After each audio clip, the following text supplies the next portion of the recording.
Welcome to another episode of Tell Us More About That. Today we actually just wrapped the conversation with Neil Shortland. Neil is a co-author on this book Decision Time, which we're going to have in the show notes. Neil, sounds like his whole career has been dedicated to studying and analyzing decision making and decision makers. Mm-hmm. So the conversation was great. We covered, good Lord. It was interesting to have the super quick transitions from talking about like soldiers in battle making really challenging, like acute life or death decisions to deciding to end a relationship or what to have for dinner. Yeah. Or, to change your career. So it was really interesting to kind of go through that spectrum of decisions. This episode. There's a very large swath of ground I think that we cover, from really really big difficult decisions and all the way down to what Jen just mentioned of what we would consider just daily trivial choices and things that we make, without any perceived consequence of any real significance. But we talked about kind of the profile of what would be considered like effective decision makers. What is an effective decision? What are some of the reasons why people struggle? How to get better at maybe making decisions. Yeah, how to improve your skill, which it sounds like he believes it could be a learned skill. Some people naturally maybe gravitate towards it a little bit easier, but so we went through a lot of good stuff. So this is a jam-packed episode. When we ended it, I turned off the recording and I said, "Good Lord, he's like the nicest person I've ever talked to." And Jen was like, "Absolutely, the nicest person we've probably ever talked to." So, yes, nicest person I think either of us have ever spoken to. Yeah, we made the right decision to have him on the podcast. Oh, that was good. Yeah, I would agree. All right, well, pretty lame. Yeah, enjoy the conversation with Neil Shortland. We have got some awesome guests, though. It's really been cool, everyone who's been open to doing this. And the interviews we've done so far have been incredible. Well, I know you've worked with Laurence before. Did you talk to Laurence to get to Neil? Or No, I just reached out to Neil. Yeah. So Tony has this gift of just like cold calling people through LinkedIn, and people respond and are always helpful and always show up. So it's such a fun thing to see. It is fun, yeah. It's just luck. You never, people, like so many people these days are scared to ask. I was with Laurence last week doing a presentation for the master's students, and they were like, what's the advice you give? I was like, just ask people for things. Like, so many people say yes, and nobody cares if they say no. But so many people don't. Like, we've done it. We were doing a project a little while ago about the doctor who responded to the Vegas mass shooting. And Laurence is like, why don't we just email him? Like, maybe we can just talk to him. And everyone's like, oh, that's a weird thing to do. So we found his email, fired off an email, and like a month later we were in like a hotel suite in Vegas with him and the whole team. Doing it, oh my God! All of them, all through the day, and it was just because Laurence was like, just find him and email him." So wow. Yeah, I'm a big fan of the approach. It's wild too because it works, and I think people, I don't think it happens that often. So when people do get reached out to, they're like, "Well, of course, why not? This seems fine." Yeah. So yeah, it's been cool. But thank you so much for taking the time to join us. We kick off next with a random question for our guest. So what is your favorite way to get rid of stress? I've got two. The first is I'm a new father, and I think there's an old meme I've seen of where it's where the dad walks through the door with like a depleted battery and then sees like his kid and the battery meter's full again. And I kind of thought like, that can't be that true. That is the number one way to get rid of stress. I think it's like if I'm in the office and I'm just stressed, it's just go upstairs and play with the baby for half an hour, and that pretty much kind of cleanses me. My new one, though, is I am currently addicted to plunging. I recently got into that Instagram-fueled trend, and I found that was phenomenal. I don't own a plunge pool yet. This was in LA, but I'm going to try and get one for plunging in LA is a lot cooler than plunging in Massachusetts in February. Oh, no question. Yeah. But I found, for some bizarre reason, I found that experience phenomenally therapeutic at the end of the day. I don't know what it was. So yeah, you do it at the end of the day. Yeah. I know a lot of people do it at the start of the day to like kickstart it, and I want to try that. But I would often do it at like, the end of the day, because the people that I was doing it with said that it's an amazing way to help you sleep. So apparently the sleep you get after a plunge was supposed to be phenomenal. So yeah, this was like end of the day, 9:30 p.m., 5-minute ice cold plunge, and then to bed, and it kind of cleansed the day. I am so against the idea everything you just said of my body going into ice cold water. When you said plunging, my brain so quickly shifted through plunging. Maybe this is like another sport that I don't know about, or my brain genuinely said he really likes plunging toilets. And then I had to nope, that can't be it. That can't be it. That could be therapeutic. I've never had like a plunging, the home remedy plunging, whatever the heck it is, bath or tub. There we go. And then to do it in your own bathtub just seems like so much work. Like if you don't have an ice maker or like a professional ice machine. But I had been for maybe 3 years. I heard it on the Huberman Lab. Have you listened to that podcast? Yeah. I listened to a few of his episodes. Yeah. So I heard it on his first a few years back, and then I tried it with cold showers. Started with just like the end of my shower, and then for honestly over 2 years, I was just taking straight up cold showers, and it was fantastic. And then I moved to Chicago, and no, I changed it. It's just not the same. Yeah, if it's cold everywhere, you don't want to be cold in the shower. Yeah, no. Well, so I was trying to explain this on the other day, and I think it does relate to. I know we're here to talk about decision making, but I think it does relate to that, because there is a moment where you're like standing next to or sitting above this like 37-degree pool of water, and there is no need to do this. Like there is no one making you do this. Everyone else is inside, in the warmth, watching a movie, and you're out Judging there about to do this. Exactly, and you're like, just don't mind me, I'm just going to suffer for 5 minutes. And I do think I think where I find it so therapeutic is just doing something difficult that you don't have to do. I think that's like a kind of a trainable skill, and I think that's what leads to the endorphin rush, that's what leads to the self-confidence or the belief, or just like I didn't have to do it, and I did it, and it kind of got okay after the first minute.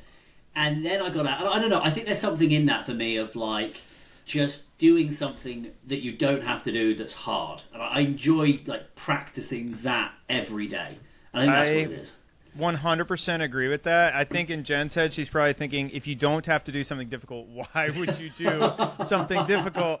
It is that there's a sense of autonomy and empowerment though of doing it. And every time, though, with the cold shower at least, or jumping in the ocean in the winter, every time, it's a hard choice. Like, I have yet to go in and be like, oh, fantastic, another, 52-degree pool body of water. It's always difficult, but I always feel, just like you said, you just feel fantastic afterwards. I was going to say, well, Jen, I think you know this better than I do, but isn't that kind of like, I always think of it as desirable difficulties, I think is the psychological phrase I always heard of, like, difficulty in like a structured environment is good for you, because when you do succeed or when you do push through, you feel so much better about yourself for having done the hard thing. And so I know this is a very microcosmic me on the balcony you can hear doing us, it. No, but that's what I think of it is like it's kind of like a micro desirable difficulty of just doing something difficult. You usually do feel better for it, as long as it's something that obviously you can succeed at or feel better at, rather than kind of catastrophically failing.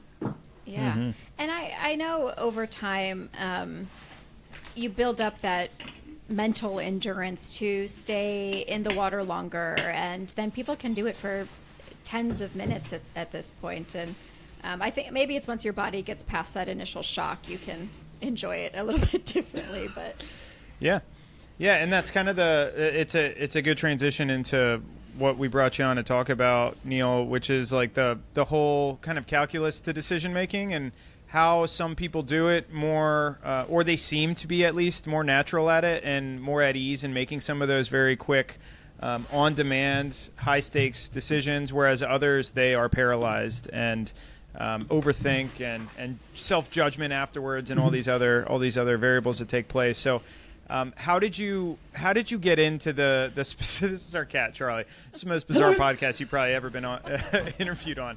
How'd you get into the unique topic of decision making and researching that area? Yeah, it was a weird one, really. I don't think I never picked it kind of proactively. Like I went to, so I did a master's in forensic and investigative psychology, and that was a lot of kind of like criminal minds. Like I want to profile, I want to work with the courts, I want to be the kind of the TV psychologist that I've seen so many times, right? And then as part of that, there was kind of some lectures on decision making and just kind of like what it's like for police, law enforcement, fire services, like what that process is. And then after I left the masters, I went and worked with the army for a little while as a social psychologist. And I was there for about a year and a half, and that I think is where it really kind of piqued my interest. And I think what I boil it down to is, I think I got interested in how people are able to do very difficult things in very difficult environments. And I've never been a military man. I didn't come from a military family. I'd never really thought too much about the military. And yet I somehow was kind of surrounded by soldiers on operations and doing training and all this kind of stuff. And I think it really came from kind of a sense of just deep admiration for what they were able to do and just that environment that they're in and the complexity of the decisions and the difficulty of the decisions. And so I ended up getting recruited to move out to America and study kind of extremism and what I would kind of broadly refer to as like security psychology. But I wanted to keep this kind of decision piece. And so I called up Laurence Alison and just said like, hey, I want to do a PhD with you while I live in America, and I want to study the military and I want to study decision making.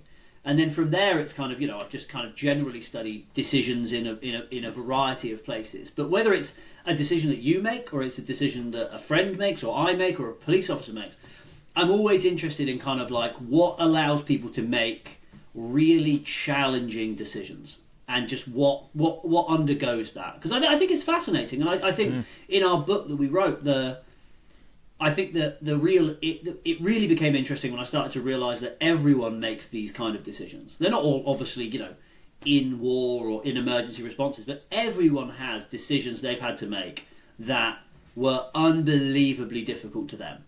And we don't think about, psychologically, we don't study that very much. And so I think that's where I've just kind of gravitated to. The comparison between, and I want to get into a little bit more about some of the specific takeaways, and I know you guys outline it in your book, Decision Time, which is what we brought you on here to kind of talk through. But the military members or the law enforcement personnel who are very, let's just say, well-versed and comfortable and not really educated, because it's probably more of a natural thing they learn as they go, but the ones who are making sound decisions day in and day out, and this is something that's just expected with their job.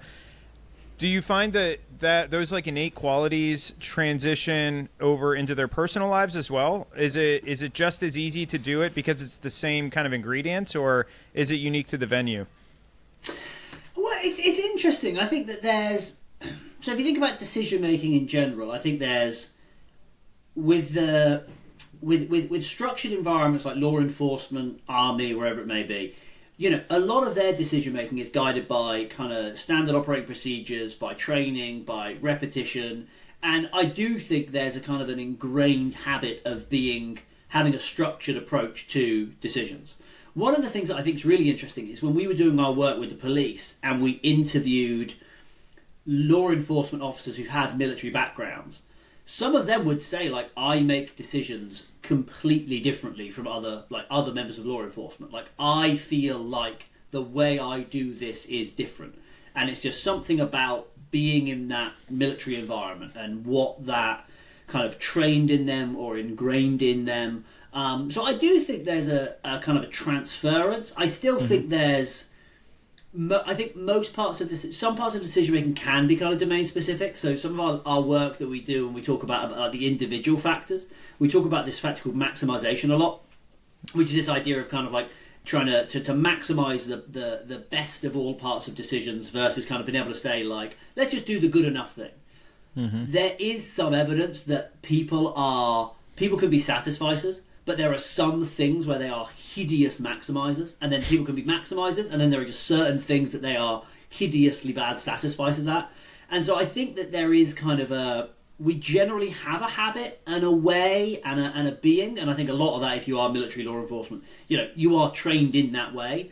But there's always, I think, little situations that just people are, for some bizarre reason, they get stuck on, they get kind of contorted by, and they're very unique. But I do think that you can normally find one environment where everyone suddenly falls apart. So you said that there's the maximizers, and that would be ability to make a really hard decision or a fast decision, and then satisfiers that just kind of go with the flow, don't really need to make a decision. Is that how you would describe both of those? Well, so maximizers are the kind of the definition of a maximizer is kind of they're focused on getting the absolute best. So they're maximizing, right? They want optimal, right? If you're buying a house, it has to be in the perfect district for the schools. It has to have the perfect number of bedrooms. It has to have an open plan kitchen it can't be a new build. It has to be a kind of an old house, but it has to have brand new touches. Like every attribute has to be perfect, right? And a satisficer kind of is what's the most important thing? If I hit that, I'm kind of okay if everything else is just okay.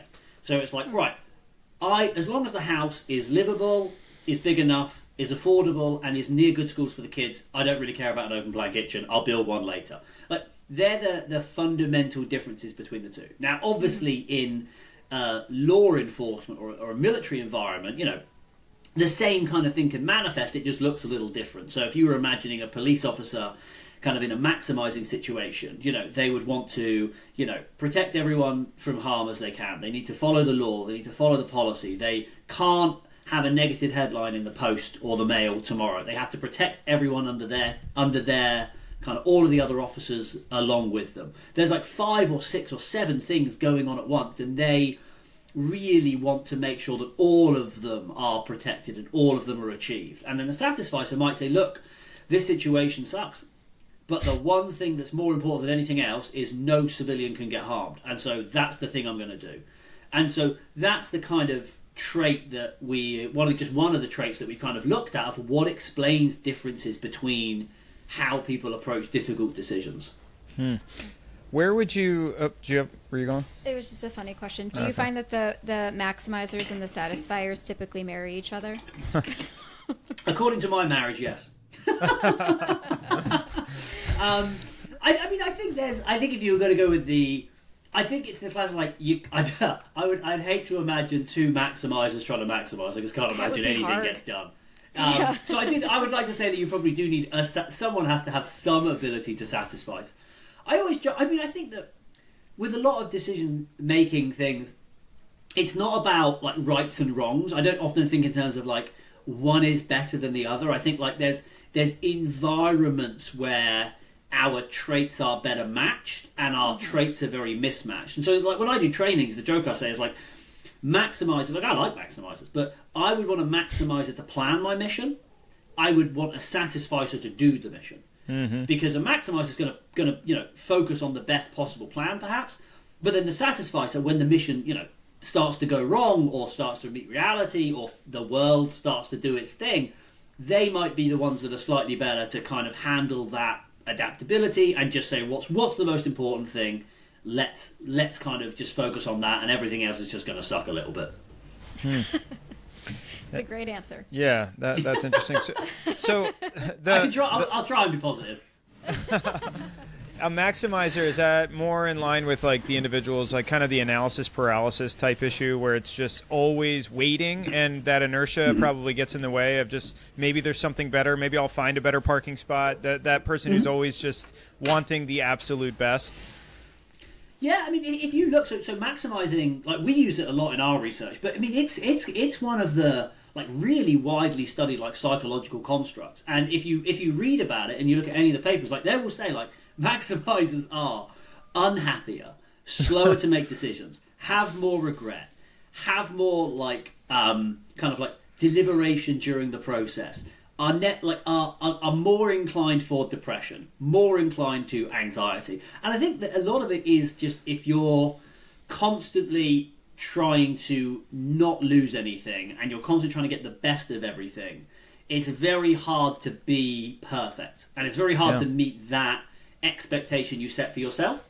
Whereas if you're a satisficer and you say the one thing that matters to me is X, that's a much more tangible goal to just make sure that you get X. And so the satisficing, maximizing research is really interesting because it is this like, it seems like it's kind of a reverse paradox really, because it's like this trait that you think everyone should want to have, which is I want the best of everything, actually is the kind of trait that probably holds the most people back and leads to the most regret and unhappiness. Well, I was just going to say, from personal experience, when I joke that I'm pretty much a satisficer in most places, except so when I moved to America, I used to come home and visit England, and I would maximise. I would try and see everyone I knew for as many people as possible in a short amount of time possible, and I would travel up and down and all around the country. I'd have a 5-minute coffee here, then a brunch here, then a lunch here, then an afternoon coffee here, just to try and see all of these people.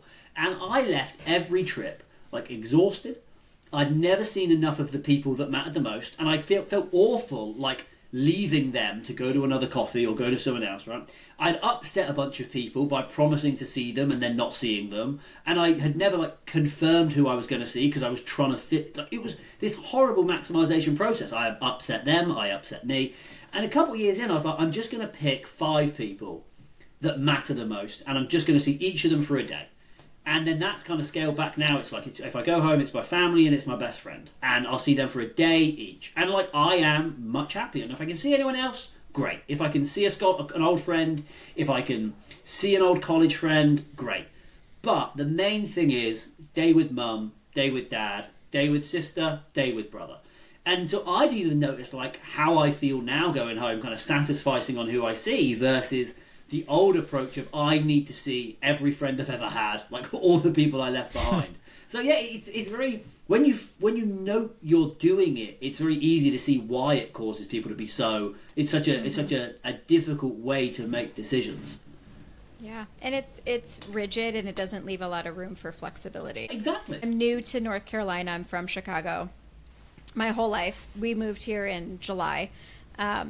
And one of my first like big times back for the holidays was around Christmas, and I did exactly what you had explained. I was with one group of friends for an hour in the morning, and then I'm driving to the city and then out to the suburbs, and then this one's got a kid, and so I'm trying to see this baby. And I think next time I'm just going to go home and say, I'm at this one bar. You can come if you're available. Just send it to everybody. Yeah. Because I left feeling very tired. There was no rest, and guilty. then I felt guilty, and I felt really bad about not just like the quantity of time, but the quality of time, because I was so stressed about making sure I saw everybody else. So I like that viewpoint.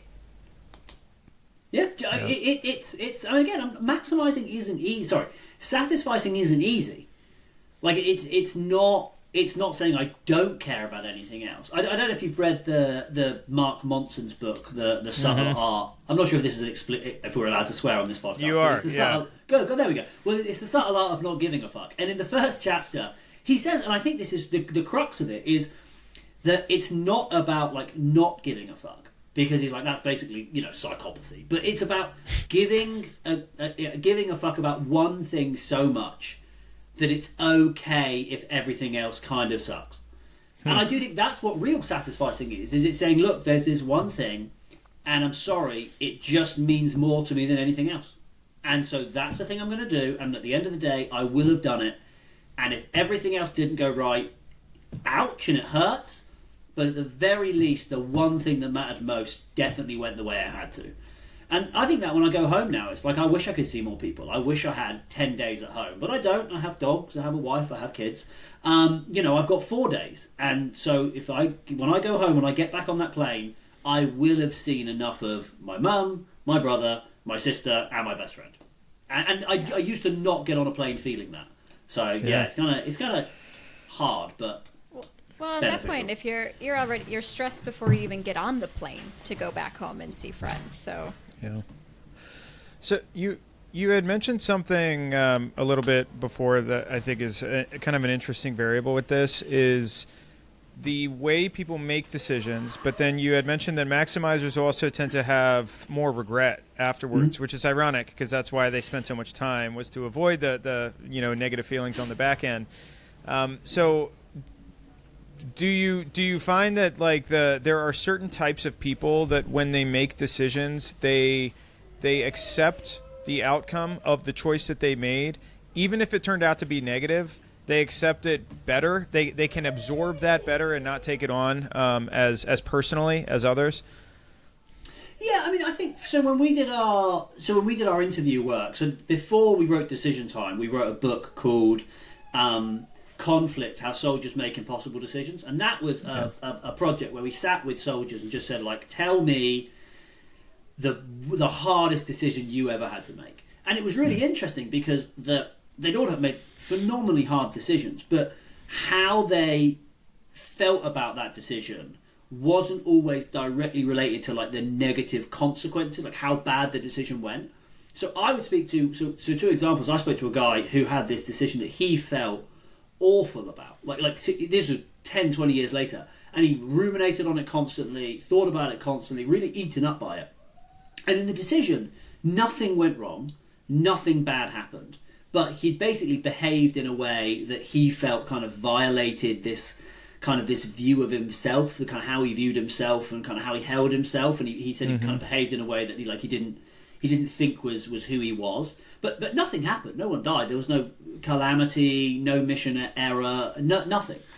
And then I interviewed soldiers who made decisions that led to, the loss of lives and the loss of limbs of soldiers under their command. And they would say, look, yeah, it sucked. It was an awful decision, but I made it.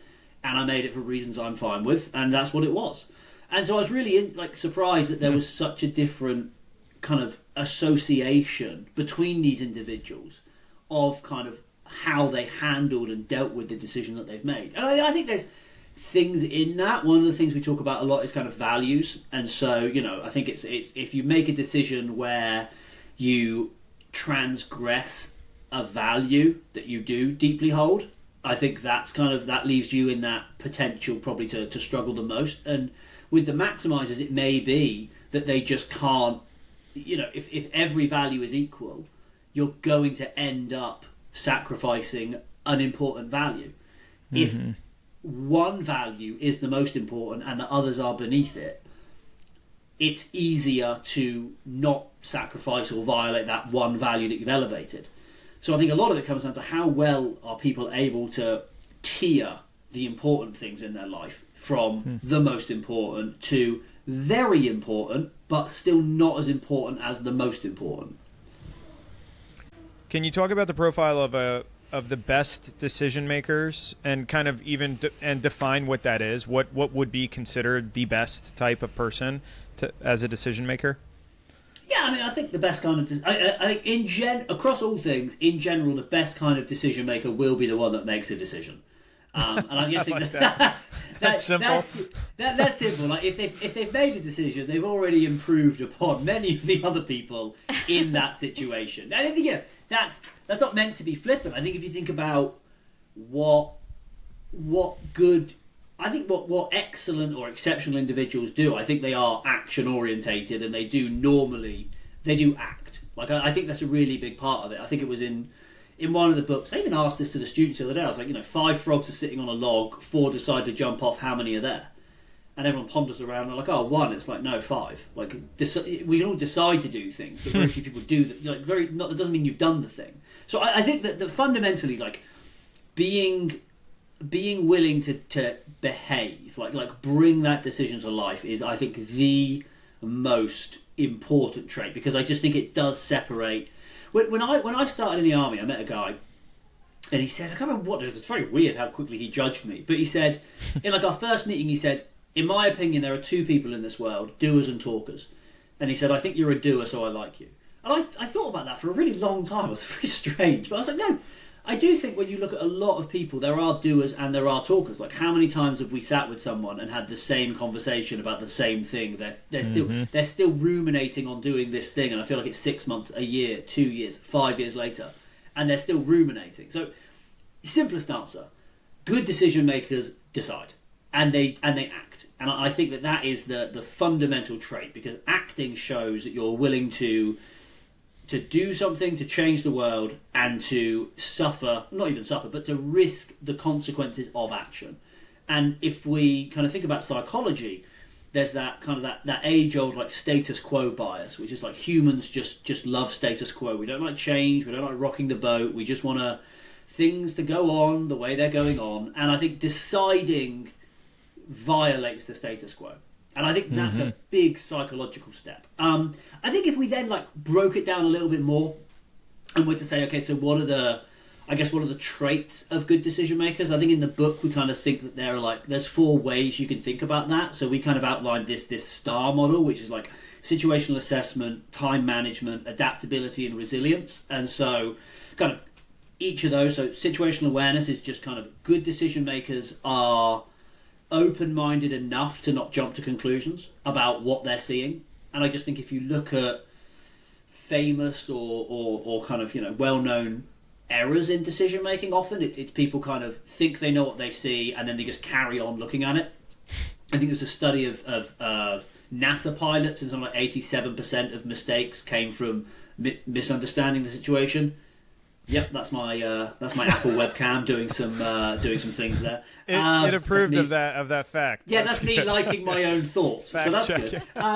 So I do think that like it's about there's something about seeing the situation and not jumping to conclusions, not seeing a few cues and thinking I know everything that's going on here, act accordingly. Good decision makers are slightly more critical of what they're seeing and kind of think about the different options. Time is again, I joked about making a decision, but they're good decision makers know when they have to make a decision quickly and know when they can make a decision slowly, and they don't get that muddled. So they don't make quick decisions when they don't have to, and they don't make slow decisions when they should when they couldn't.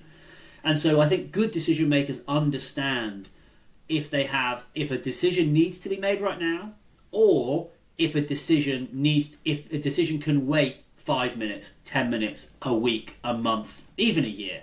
And I think bad decision makers is called, I think in the psychological literature, it's called like negative urgency. Like when something happens and it feels bad, our first reaction is to resolve and decide and do. And a good decision maker will kind of know if, okay, like this is bad.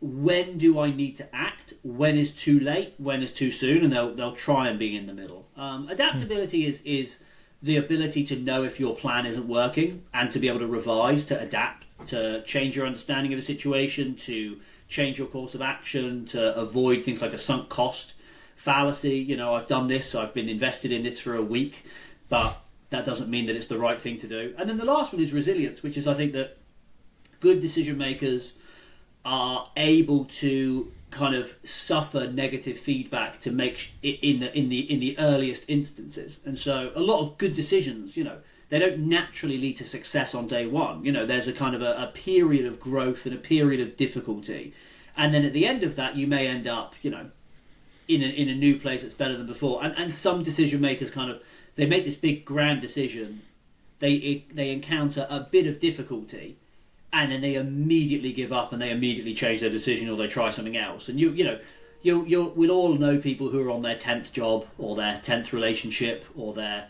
10th whatever it is. And it's because, in most cases, you'd made this big decision, you bought the house, you dated the person or whatever, one bit of discomfort comes along and you think, oh my God, I've made a mistake, and you abandon course. And so good decision makers usually have a bit more kind of grit and fortitude to kind of make sure that, see if we can get through that phase and then figure out if there is, if it is the right decision, if you just gave it a little bit more time or gave it kind of a bit more of an investment. Is there any, I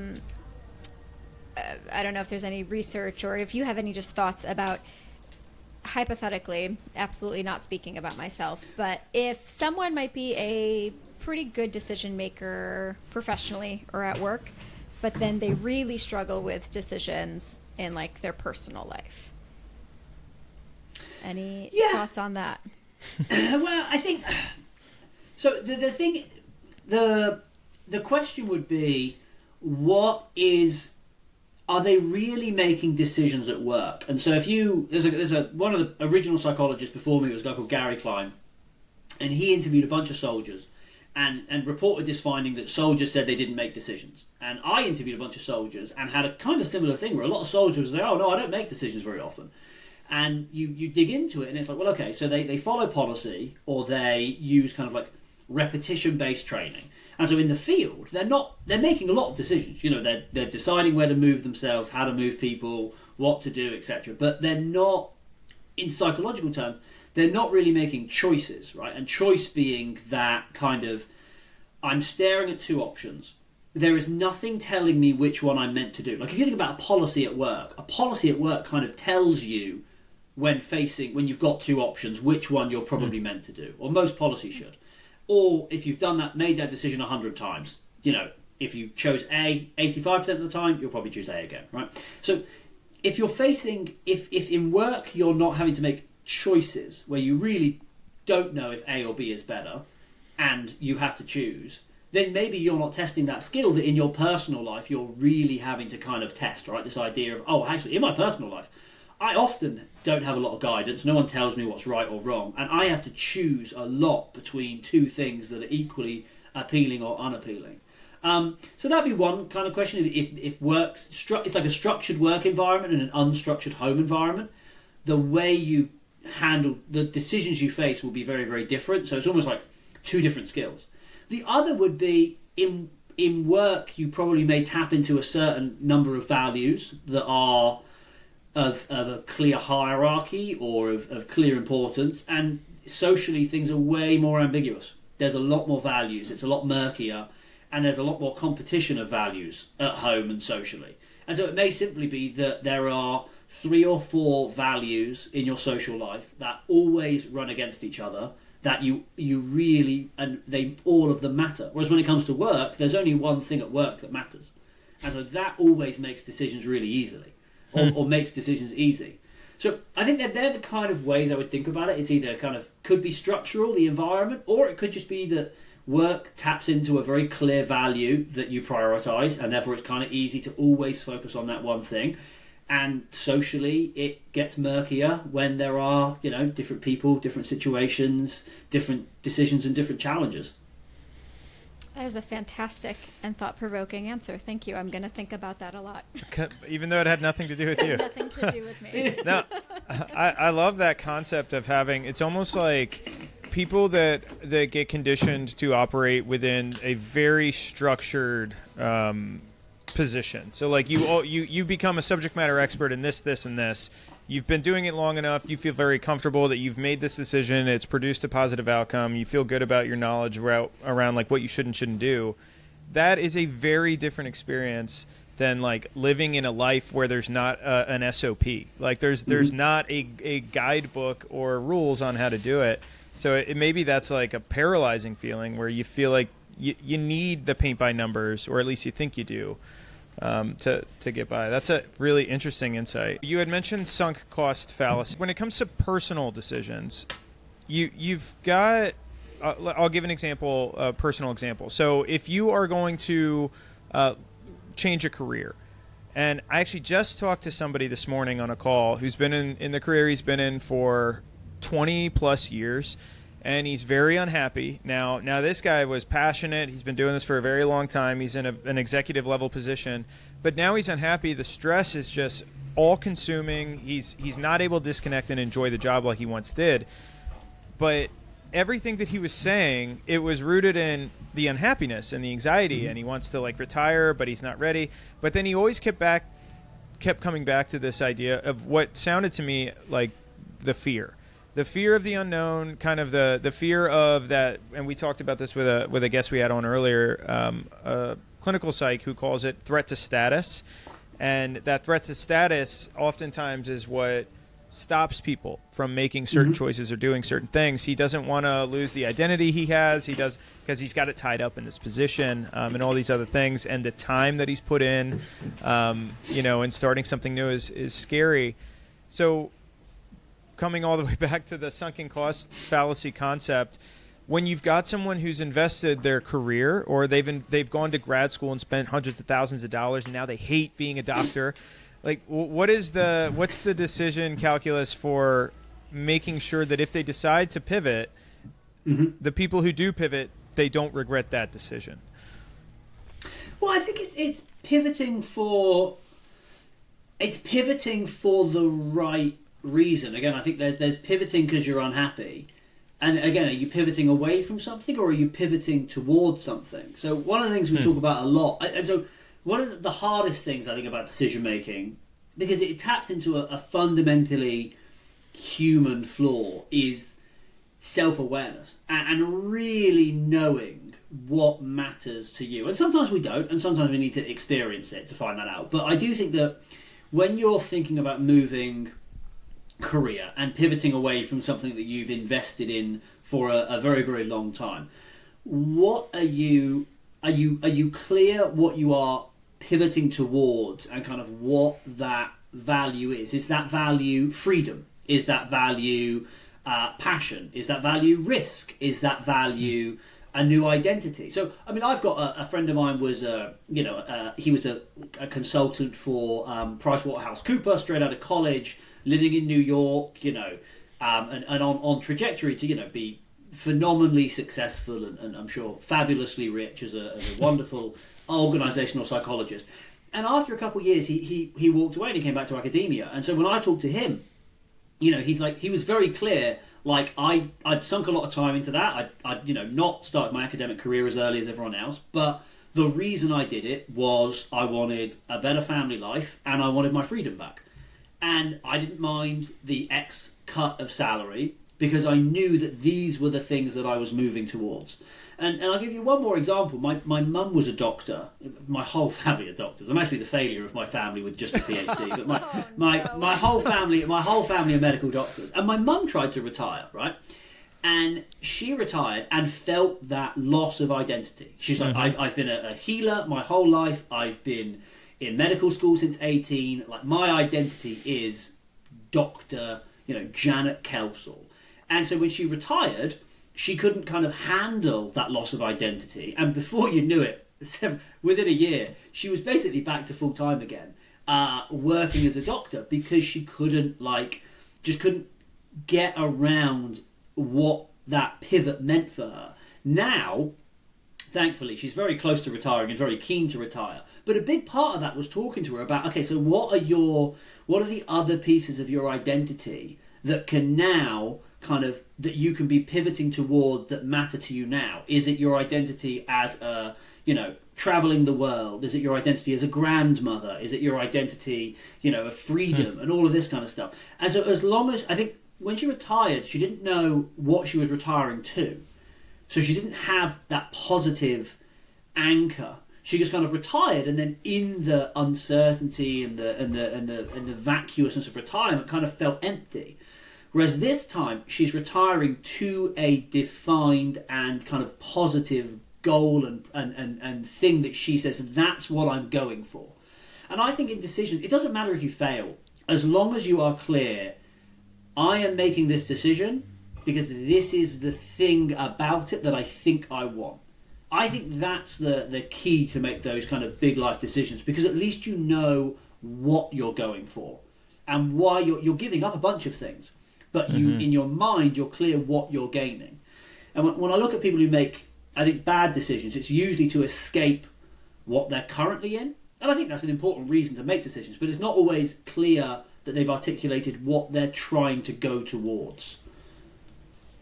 Yeah, man, I love the idea of, are you running away from something or are you running towards something? And that does that changes the whole way you frame the choice.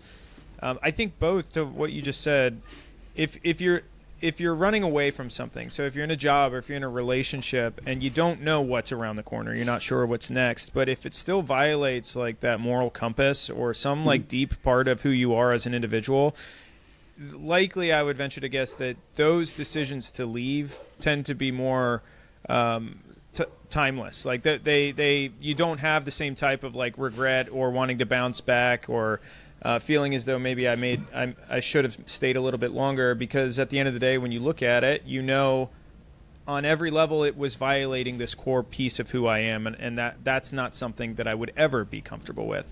But that's interesting, that like kind of intrinsic introspection that people have before they make the decision and how they feel afterwards. No, and that's and that I think is the difficult work of decision making. And again, we can talk about decisions that you can have 6 months to make, like moving a job, moving house, potentially changing a relationship, but also sometimes decisions you make in an instant. You know, I've interviewed a couple of soldiers in my time who have on the spot sacrificed their whole careers for a decision, because they know full well that there is something that they value more than their career. And most of those times it was kind of around protecting their troops and protecting the people under their command. So sometimes it's very, very clear and very acute of, no, this violates something that's important to me, I know what I'm doing, and I'm done.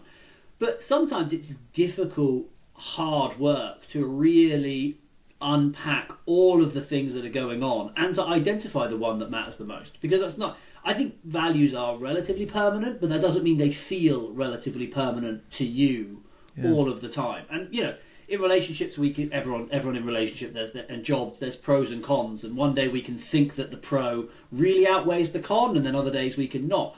If you really sit and deeply think about it, that's what's required. You have to figure out what is the one thing that matters to me more than anything else, and is that at risk in this situation? Because then the worst case scenario of staying is that thing becomes violated and trodden on and destroyed. The worst case for leaving is, well, everything else can be awful, but at the very least that one thing that you think is the most important, that stays protected. And that usually I think is the key to at least being clear or okay with the decisions that you've made. That's good. I think that like in whether it's a relationship or a job, one thing that's been helpful that I've kind of tried to forecast is picturing myself like a year from now. In a year from now, what would need to change in order for me to not feel this way in this position?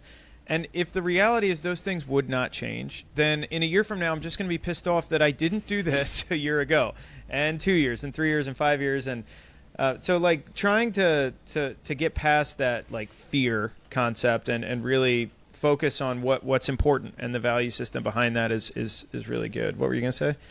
I was just thinking, because we are talking about a handful of very different kinds of things. So talking about a career decisions, or in the moment, like lives are at risk decisions, and just kind of personal, like what's for dinner decisions. These all require like the same, like you said, we're talking about like deeply understood core values, self-awareness, but even past self-awareness is that self-trust. So one of our questions is like, how do you improve being a decision maker? And I am speaking from my personal self, but it's really leaning into having a good understanding of those core values. And I think you're right. I don't think core values very much so change, but they may rebalance every once in a while, just depending on kind of where you're at in life. But it is interesting to see that it's these like characteristics and these traits that have to exist, and you have to have an understanding of all of them in order to make those in the moment, emergency, lives are at risk decision, and then on the totally other side of the spectrum too. But also, and I think as well, it's about knowing what kind of decisions I don't think being able to make brilliantly difficult decisions is I think it's an admirable skill. I think it is, but I don't think it's something everyone needs to want to do. Not everyone needs to be like, I wish I had harder decisions to make. Usually most people wish they didn't have as many hard decisions. And so for some people, I think it's about understanding kind of decisions you like to make, understanding what your flaws are, and when you face a difficult decision, where do you normally go? How do you normally react? And how can you be aware of that and maybe stop yourself from kind of falling into a common miss that you usually make? Like my example, like I am a satisficer. I'm hideously impulsive. I have a terrible attention to detail. So, and then when I get stressed or tired or emotion or whatever it is, all of those things get worse.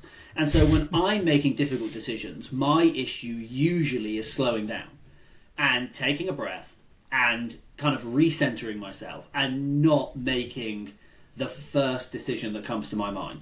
Maybe take an hour, maybe take a day, and that's my miss. Like that's what my body does and my mind does to me. But for someone else, my sister, they might go the completely different way, and their pattern is to avoid and to not think and to stay the same until they are forced by every metric possible to have to make a final decision. And so I think a lot of it as well, and this is what I said earlier, there's not rights and wrongs. There's just, we are all very different. We naturally, I think, can approach decisions quite differently. But what that means is that our misses and where our tendencies take us will often be in quite different directions. And so a lot of our work with the training and the decision-making piece is not rights and wrongs. It's what are your tendencies? What do you do? Okay, if you're stressed or tired or hungry or sleep deprived, what would that look like? Like, what would the extreme version of that be? Okay, so now that you know, if you're in that situation and facing a difficult decision, that's where your body and mind is pulling you. That's the tendency that's going to take over. It's that you want to decide right now and get the hell out of there. Or you want to do the first thing that comes up because you just don't want to take the time to think anymore. Maybe slow down and be aware of that. And that I think that is the big piece as well, is it's people learning what these decisions do. But the difficulty with really hard decisions is, I know you mentioned the dinner example. That's a decision we make every day, 365 times a year. And if you factor in lunch and breakfast, it's 1,000 decisions. That's 1,000 decisions a year of what do I eat? Add in your what coffee do you want at Starbucks or whatever it is. That's another 1,000 decisions per year, right? Changing job every 10 years, maybe every 5. Earlier when you're younger, maybe slower when you're later. So you don't do that one a lot. Starting and ending relationships, again, more when you're younger, but then less probably when you're older. Again, one every 5, one every 10 years on average. Again, really difficult family dilemmas or moral dilemmas. Again, if we're ideally not once a year. So the other problem with these as well is it's not a skill we use a lot, and so we don't have to experience ourselves in this kind of the real moment of difficult decision making. It's not something we're practicing and relying on and have a library of experiences. If we're lucky, it happens rarely, and so that's another issue, is people don't really think about what that process will do to them until they're in the middle of one that they didn't see coming because something's happened at work or wherever it may be. And that's one of the challenges we have, is it's how do you get people, how do you have people ready to do something they may not need to do or may only do once in the next 7 years? And I think that's a kind of a challenge around difficult decision making, because the problem is that when you do them wrong or badly, they have the most consequences. Getting a big decision wrong is worse than picking the wrong thing for dinner. But weirdly, we practice that decision every day, and the big decision we won't practice ever until it hits us in the face. Mm-hmm. Wow. Is there a way to build endurance in terms of that type of decision making, or is that more so back to the self-awareness piece, the understanding your values? And I think there's a couple. I mean, if we were talking about law enforcement or military, like we're doing work at the moment, and the goal of that is to get training where people have to do this a lot more often. Just coming up with difficult decisions, making difficult decisions, being in that, doing that cognitive exercise a lot more often, and training it like a skill, like you would learn an instrument. I think that I think at the personal level, I think it's always important just to preach self-awareness and being self-aware, and I think that comes along with kind of, I think, move toward things like mindfulness and moves toward kind of, self-reflection, self-awareness. I think inward focus is a good thing, and I think that I definitely feel like I've seen a trend of moving in that direction of people thinking more about themselves and who we are and what matters, and I think that will ultimately help if we kind of practice that. And yeah, I just think that that's kind of the only thing you can really do is just teach people to learn who they are as best as possible. And then I think in the applied world you can try and look at kind of a training approach, just because it is, that's where you're teaching decision making and decision makers. But the other point just on this, is a lot of good decision making has a lot of overlap with core skills like critical thinking and impulse control and things like that. And those are things that, you'll know this, Jen, we're teaching those in schools. That's around, good, in general, good development of the next generation is critical thinking. It is impulse control. It is self-awareness. It is emotional intelligence. And so I think there's kind of these core skills as well that we can just invest in that probably have some kind of like overlap and flow into the kind of tactics and skills we talked about today. Yeah, and that comes, this could be a whole nother podcast, but just in terms of like when your brain, air quoting, fully develops, that age range is, I think, what is it, like 25 to 35? We talk about impulsivity and, making good choices and risky behavior. If we lean into neurodivergence of any kind, that's an entirely other ballgame in terms of being an adult with neurodivergence and a struggle to make big or small decisions. I can imagine that's very challenging. I did have one more question that this could absolutely be a whole nother podcast, but I want to touch on it real quick. Have you guys found that in studying just decisions and everything that goes into making decisions, is it both sides of the coin? So like when someone's in a position where the decision will actually not benefit them, so maybe it benefits morally because they're being honest, but the repercussions are going to be bad for them if they've done something wrong and they're being questioned by law enforcement, military, whatever. Is there a difference in kind of the pattern that leads into deciding, yes, I'm going to cooperate even though I know what I'm about to do is bad? Well, that's a good question to end. Where we have found the overlap is if you think about the way the orbit kind of approach works, right? Around kind of it's the motivational interviewing piece. So it's about, I can't make you talk, but maybe I can facilitate an environment in which you decide that you want to talk, right? Mm-hmm. So if you are deciding that you want to talk and that decision has negative repercussions, that means that there's something inside that outweighs or is more important to you than the repercussions that you're going to get from the decision to talk, right? So if you think about it kind of from an empathetic or a humanistic standpoint, that boils down to values and understanding the values of the other person and what value or what thing within them will matter to them enough for them to be willing to, have the negative consequences of opening up, of disclosing. And so we have talked a lot about understanding value systems of the other person you're speaking to, value systems of yourself, and that all stems from the decision-making kind of literature, which is around, the key to understanding why someone's going to do something is what is the value that they are trying to act in accordance with. Yeah, and that's why it's obviously significantly more complicated than this, but both sides of the coin, it really does come down to the exact same formula, and it is figuring out what's important to the person. Whether they've done something wrong or they haven't, whether the outcome is going to be positive or negative, getting the person to actually act, and take that action to decide, to do whatever it is that they want to do or you want or are trying to get them to do, they need to feel like you understand the reason why they're hesitating. And that's it's all the same type of process, which is really interesting. And again, in both scenarios, trying to help someone with a decision versus, in an interpersonal scenario, the worst thing you can do is kind of assume what someone else's values are, or assume we've all had this where we've given people career advice and they they don't want to take a job, and it's like, why don't you want to take a job? Like, this job offers you X, more money or more job or more fame or whatever, and we assume that's the value that they should want because maybe that's the value we want, or maybe that's the value we hold that most people will want.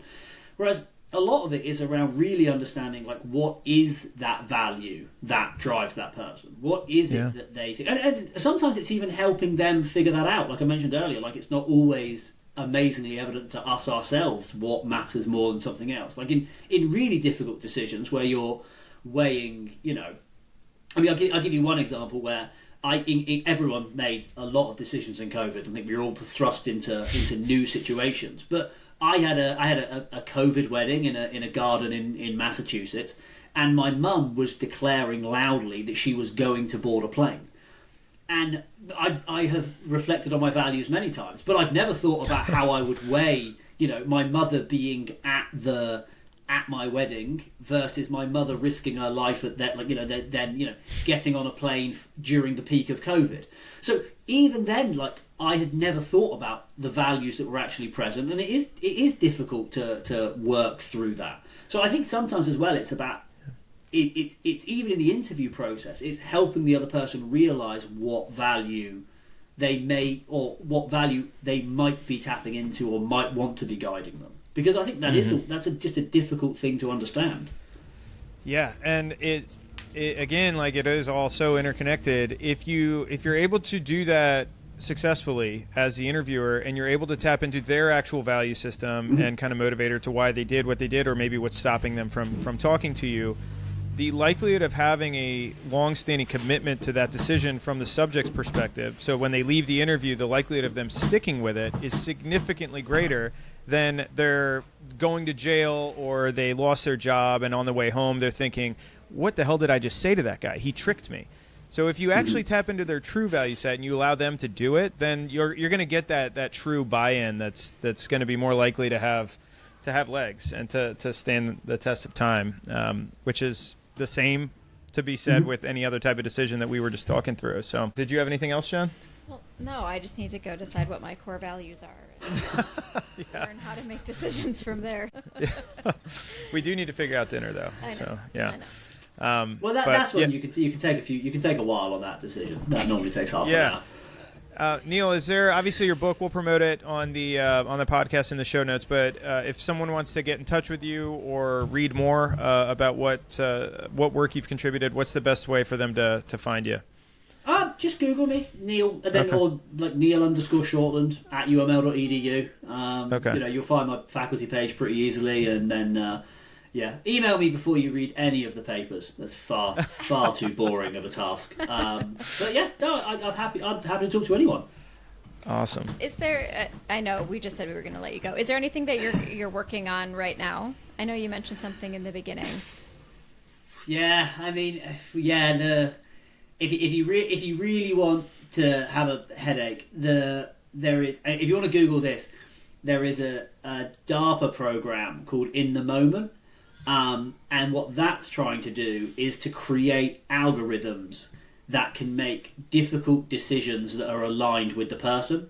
So if you think about algorithms in general, right? Algorithms they're amalgamators, right? They're all about the bests, right? So let's take the dinner example.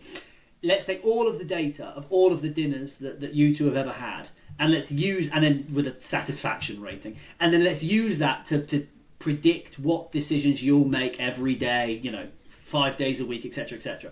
What they want to do, and this is where I've kind of moved some of our work is moving, is, okay, we can do that. Could we make an algorithm that actually could do what you would do in a difficult decision? And critically, could this algorithm know and mirror the fact that Jen may make a decision that is different to Tony? And so now it has to be able to it has to kind of come to two conclusions based on who it's meant to be mimicking.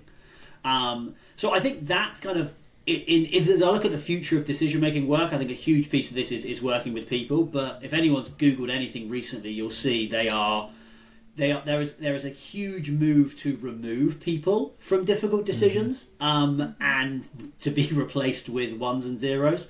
And so a lot of my work at the moment is kind of trying to figure out where the psychology is in this and how we try and make it as good and human and ethical and honest as possible.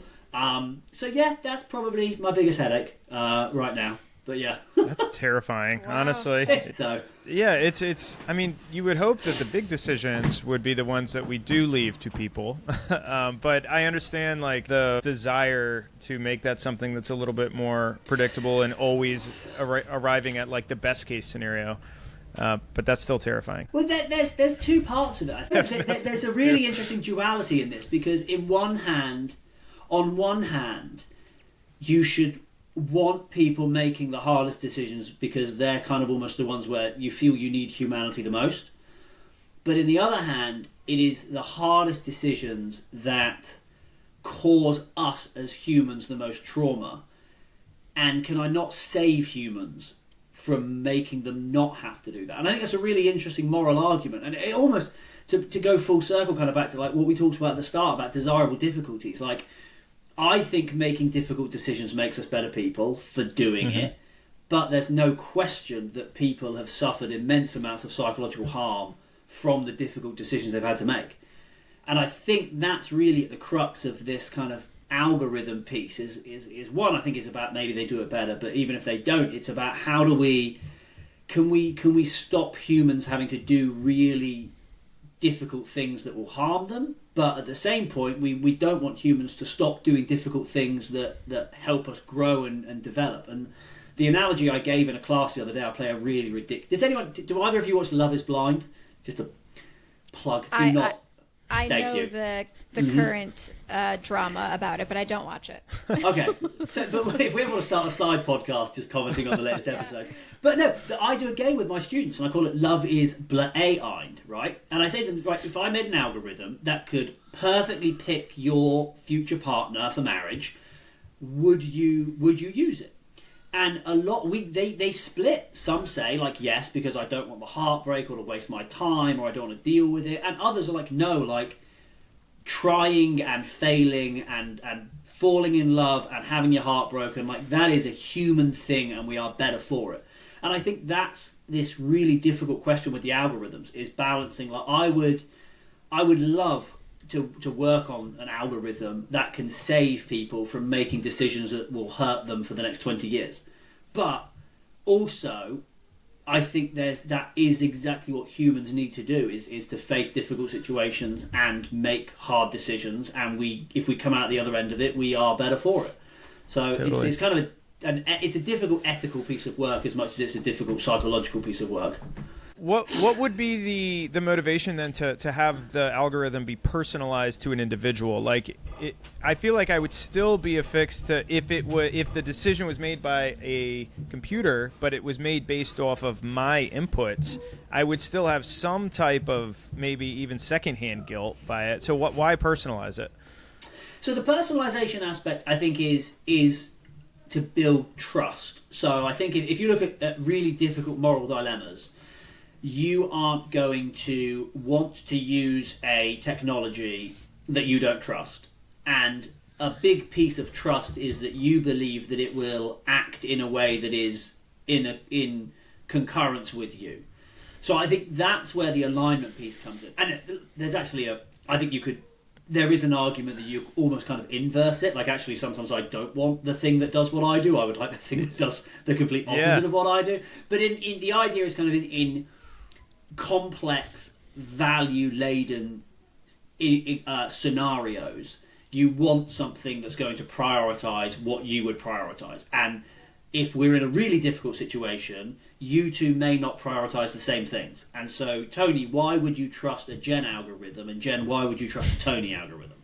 That's the first assumption of the whole program. I actually think there's layers of that. Like, there may be times when I would like anyone other than me. But the goal is, I think the idea is you're not going to trust it if you don't think it's a vision of what you would want to be done in a situation.